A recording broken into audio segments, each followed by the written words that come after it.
വസ്തുനിഷ്ഠമായി സത്യസന്ധമായി ചരിത്രത്തിലേക്കൊന്ന് തിരിഞ്ഞു നോക്കിയാൽ മതി. നമ്മുടെയൊക്കെ മുത്തശ്ശൻ്റെ അച്ഛന് എന്താ ഷർട്ട് എന്ന് അറിയായിരുന്നോ? പോട്ടെ, മുത്തശ്ശൻ്റെ അച്ഛൻ അറിയിച്ചാൽ ശരി, മുത്തശ്ശൻ്റെ മുത്തശ്ശൻ അറിയായിരുന്നോ? അറിയില്ല എന്ന് ഉറപ്പാണ്.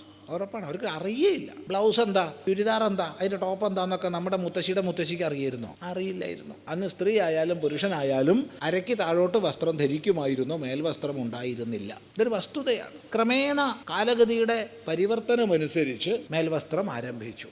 ആദ്യം നേരിയത് പുതയ്ക്കാൻ തുടങ്ങി, പിന്നെ പതുക്കെ ഷർട്ട് തുടങ്ങിയത് വന്നു. ബ്ലൗസിന് മുന്നോടിയായിട്ട് മുലക്കച്ചയാണ് വന്നത്, പിന്നീടാണ് ബ്ലൗസ് വന്നത്.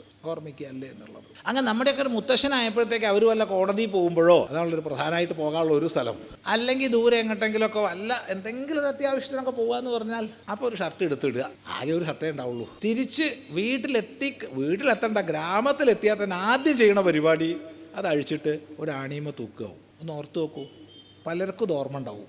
അത് കഴിഞ്ഞ് നമ്മുടെ ഒരു അച്ഛനൊക്കെ ആയപ്പോഴത്തേക്ക് എപ്പോഴും പുറത്ത് പോകുമ്പോൾ ഒക്കെ ഷർട്ട് ഇടാൻ തുടങ്ങി. വീട്ടിലെത്തിക്കഴിഞ്ഞാൽ അപ്പം അഴിച്ചു വെക്കുകയായിരുന്നു, വീട്ടിലിടുന്ന പരിപാടിയില്ല. നമ്മുടെയൊക്കെ അച്ഛനായപ്പോഴത്തേക്ക് സാമാന്യേന ഷർട്ട് എപ്പോഴും ധരിക്കാൻ തുടങ്ങി. നമ്മളൊക്കെ ആകുമ്പോഴത്തേക്ക് ഇടയ്ക്ക് മാത്രം അഴിക്കുന്ന ഒരു വസ്തുവായി മാറി ഷർട്ട്.